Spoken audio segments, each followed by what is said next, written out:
secara amnya ya, secara amnya yayasan ditubuhkan melihat keadaan kita ya di negara kita ini, di mana kita melihat terdapat aduan atau keadaan rasuah ya. Masalah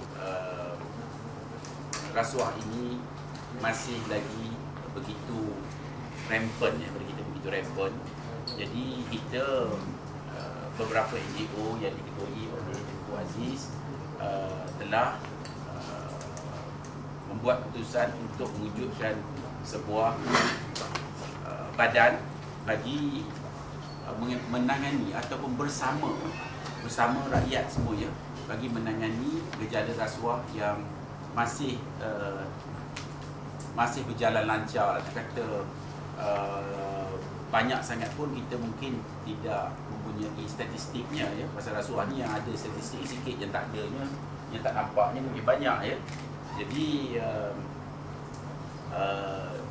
kita mengambil keputusan ini atas dasar kesedaran, atas dasar desakan kawan-kawan dan rakan-rakan kita yang begitu khawatir ya, rasuah ini akan menjadi satu masalah yang paling besar kepada negara kita jika tidak ditangani. Maknanya kita tidak saja mengharapkan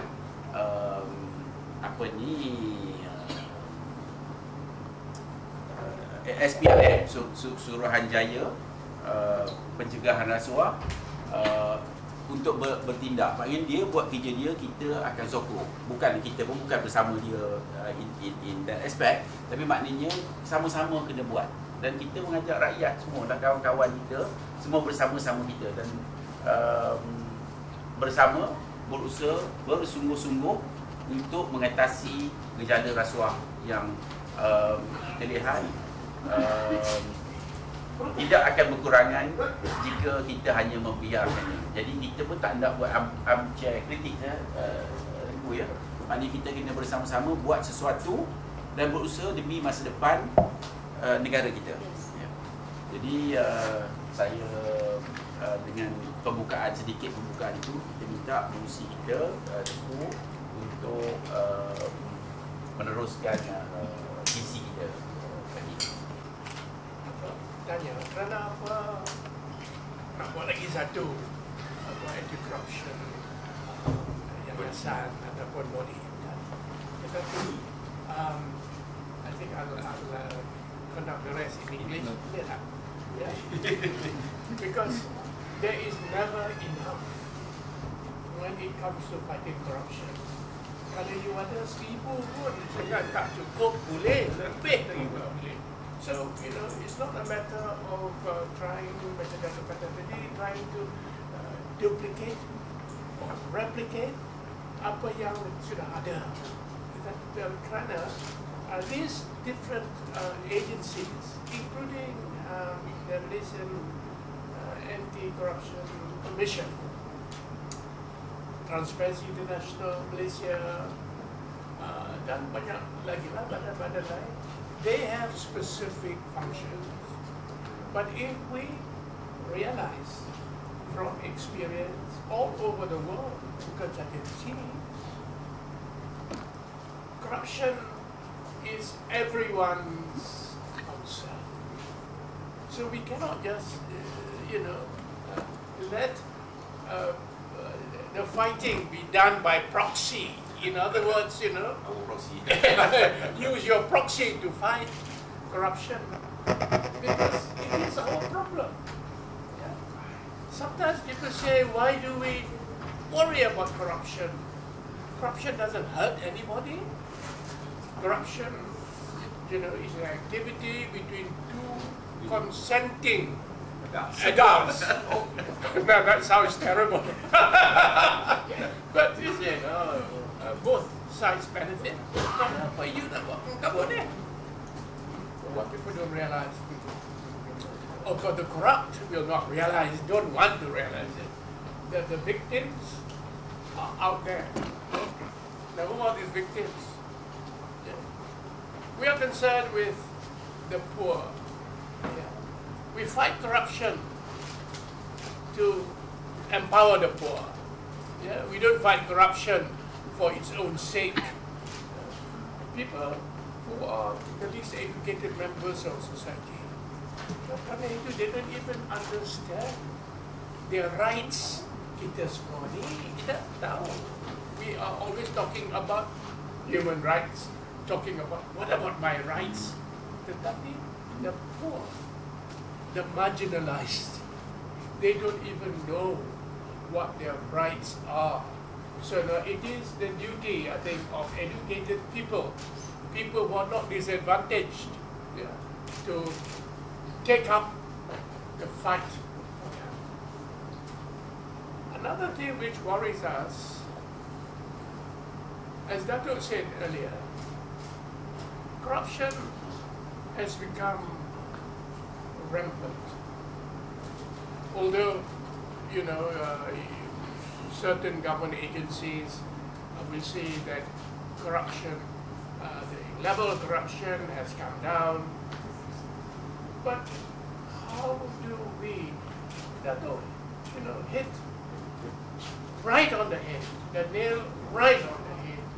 How do we actually measure the level of corruption? This is not something easy. It's basically perception. Perception, has no basis in fact. Perception. But perception is important. Many people, before they invest their money in any project, whether it's done among friends or it's international foreign direct investment, they will want to know a bit more about their partners with them, or about the situation in the country. How corrupt is Malaysia? Can you do business without resort to corruption? How safe is your investment going to be? Now, we are doing this first because this is our country. We want Malaysia's name to be respected. If the moment you mention Malaysia, people say, don't bother with Malaysia, it's corrupt. The government is corrupt. The business community is corrupt. But I think this is not going to do Malaysia any good. So this is one of the reasons why we have all got together with other people who are not present today, some representing big NGOs, who feel that the war against corruption is everyone's war. You cannot just say, why do we bother? We have the MECC, we have the Institute for Integrity, you have the police, you have all the other agencies. But as we know, you cannot live. Fighting corruption is too important, as it affects every one of us, affects the country, for this to be left entirely in the hands of government agencies. We are taking the fight against corruption to everyone. Our outreach program will involve everyone. Everyone can fight corruption. Yeah. Everyone can fly. Yeah. Everyone can fly, but even then you have problems because Tan Sri Fernandez doesn't want to use the air bridge. It's all right for young people like you, but for me, can you imagine climbing the iron steps to get to the plane? But we all have to take this seriously. Bagi pengguna yang ingin mengemukakan sebarang aduan, sila hubungi alamat dan nombor telefon yang tertera.